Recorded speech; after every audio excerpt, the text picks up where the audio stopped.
నమస్తే. Welcome to Andhra Prabha. నేను లక్ష్మి. మీరు ఆపితే మేం ఆపుతాం, లేదంటే విప్లవోద్యమం కొనసాగుతుంది.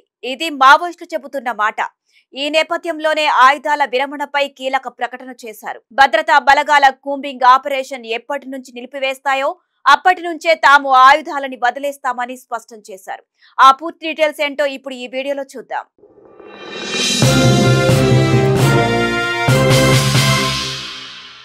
ఆయుధాల విరమణపై మావోయిస్టు పార్టీ సంచలన ప్రకటన చేసింది.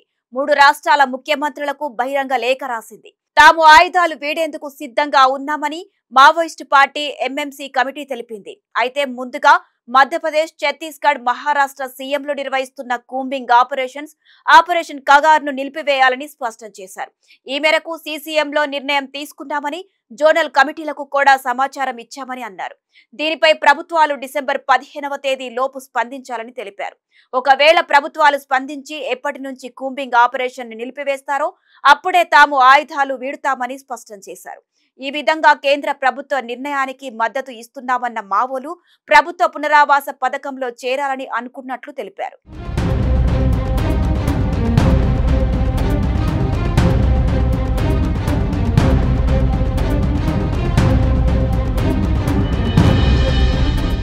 తమ పార్టీ ప్రజాస్వామ్య కేంద్రీకరణ సూత్రాలకు కట్టుబడి ఉందని, సమిష్టి నిర్ణయానికి కొంత సమయం పడుతుందని అన్నారు.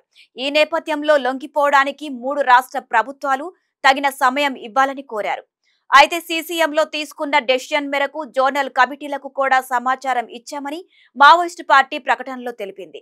బసవరాజు ఎన్కౌంటర్ తర్వాత పార్టీ పునర్నిర్మాణం, వ్యూహాత్మక మార్పులు అవసరమని గుర్తించామని పేర్కొంది. ప్రస్తుతం మారుతున్న పరిస్థితులను అంచనా వేస్తూ ఆయుధాల విరమణ చేయాలని తమ పార్టీ కేంద్ర కమిటీ, పోలిట్ బ్యూరో సభ్యుడు కామ్రేడ్ సోను దాదా రీసెంట్ గా తీసుకున్న నిర్ణయాన్ని సమర్థిస్తున్నామని అన్నారు. అయితే ప్రజాస్వామ్య కేంద్రీకరణ సూత్రాలకు తమ పార్టీ కట్టుబడి ఉందన్నా ఈ నిర్ణయాన్ని సమిష్టిగా చేసుకోవడానికి తమకు కొంత సమయం పడుతుందని చెప్పారు. అంతేకాదు భద్రతా బలగాలు కూంబింగ్ ను నిలిపివేస్తే పీఎల్జీఏ వారోత్సవాలను సైతం నిర్వహించబోమని హామీ ఇస్తున్నట్లు స్పష్టం చేశారు.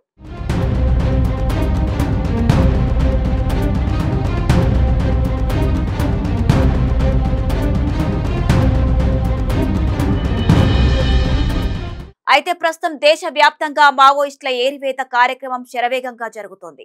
వచ్చే ఏడాది మార్చి నాటికి మావోల ఉనికి లేకుండా దేశాన్ని మార్చాలని కంకణం కట్టుకున్న కేంద్రం ఆపరేషన్ కగార్ చేపట్టింది. ఒక్కొక్క కలుపు మొక్కను ఏకిపారేస్తున్నట్లుగా మావోయిస్టులను ఏకిపారేస్తోంది. ఇందులో భాగంగానే భద్రతా బలగాలు అటవీ ప్రాంతాలను జల్లెడపడుతున్నాయి. ఈ ఆపరేషన్ నేపథ్యంలో మావోయిస్టు పార్టీ ఇప్పటికే పలువురు అగ్రనేతలు హతమయ్యారు. నంబాల కేశవరావు, హిడ్మా, మెట్టూరి జోగారావు అలియాస్ టెక్ శంకర్, కట్టా రామచంద్రారెడ్డి, కడారి సత్యనారాయణ వంటి కీలక నేతలంతా వివిధ ఎన్కౌంటర్లలో మృతి చెందారు. ఇదే సమయంలో చాలా మంది కీలక నేతలు తమ ఆయుధాలను విడిచిపెట్టి పోలీసులు ఎదుట లొంగిపోతున్నారు. కేంద్రం హెచ్చరికలను బేఖారతు చేస్తూ పార్టీ కోసం పనిచేస్తామని చెబుతున్న మావోలను భద్రతా దళాలు అంతం చేస్తున్నాయి. వరుస ఎన్కౌంటర్లతో మావోయిస్టు పార్టీ కుదేలవుతోంది. దీనికి తోడు కీలక నేతల లొంగుబాట్లు కూడా పార్టీని మరింత బలహీనపరుస్తున్నాయి. అయినప్పటికీ రీసెంట్ గా మావోయిస్టు పార్టీ తన ఎర్ర సైన్యం 25వ వార్షికోత్సవాలకు పిలుపునిచ్చింది. ఈ సందర్భంలోనే నాయకుడు లేనంత మాత్రాన తమ విప్లవోద్యమం ఆగదని తేల్చి చెప్పారు మావోయిస్టులు. కానీ అనూహ్యంగా తమ నిర్ణయాన్ని మార్చుకున్నారు. ఈ వారోత్సవాలతో పాటు అన్ని రకాల పార్టీ కార్యకలాపాలను నిలిపివేస్తామని హామీ ఇచ్చారు. ఆపరేషన్ కగార్ కూంబింగ్ ఆపగానే ఆయుధాలను విడిచిపెడతామని అన్నారు. కొంత సమయం తర్వాత లొంగిపోతామని తేల్చి చెప్పారు.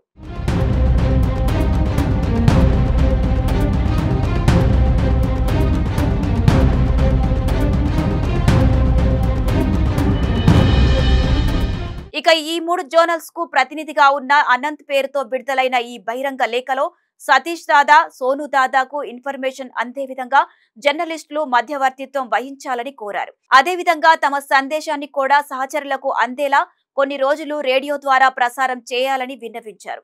సహచరులను కలిసి ఆ తర్వాత సమిష్టిగా లొంగిపోయే తేదీని ప్రకటిస్తామని అన్నారు. ఈ క్రమంలోనే ఈ నిర్ణయాన్ని పూర్తిగా అమలు చేయడానికి తమకు ఫిబ్రవరి 15 వరకు సమయం ఇవ్వాలని కోరారు. అంతేకాదు ఈ విజ్ఞప్తి వెనుక ఎలాంటి నిగూఢ సందేశం లేదని, అంతర్గతంగా చర్చలు జరుపుకోవడానికి మాత్రమే ఈ సమయమని స్పష్టం చేశారు. ఇక ఈ నెల 28న ప్రధాని మోదీ అధ్యక్షతన మావోయిస్టులపై అనుసరించాల్సిన విధానాలకు సంబంధించి కీలక సమావేశం జరగనుంది. ఇదే సమయంలో మావో పార్టీ ఆయుధాల విరమణపై ప్రకటన చేయడం చర్చనీయాంశంగా మారింది. ఈ క్రమంలోనే మావోయిస్టుల ప్రతిపాదనను స్వాగతిస్తూ ఎలాంటి చర్యలు లేదా హామీలు ఇస్తాయనే చర్చ కూడా మొదలైంది.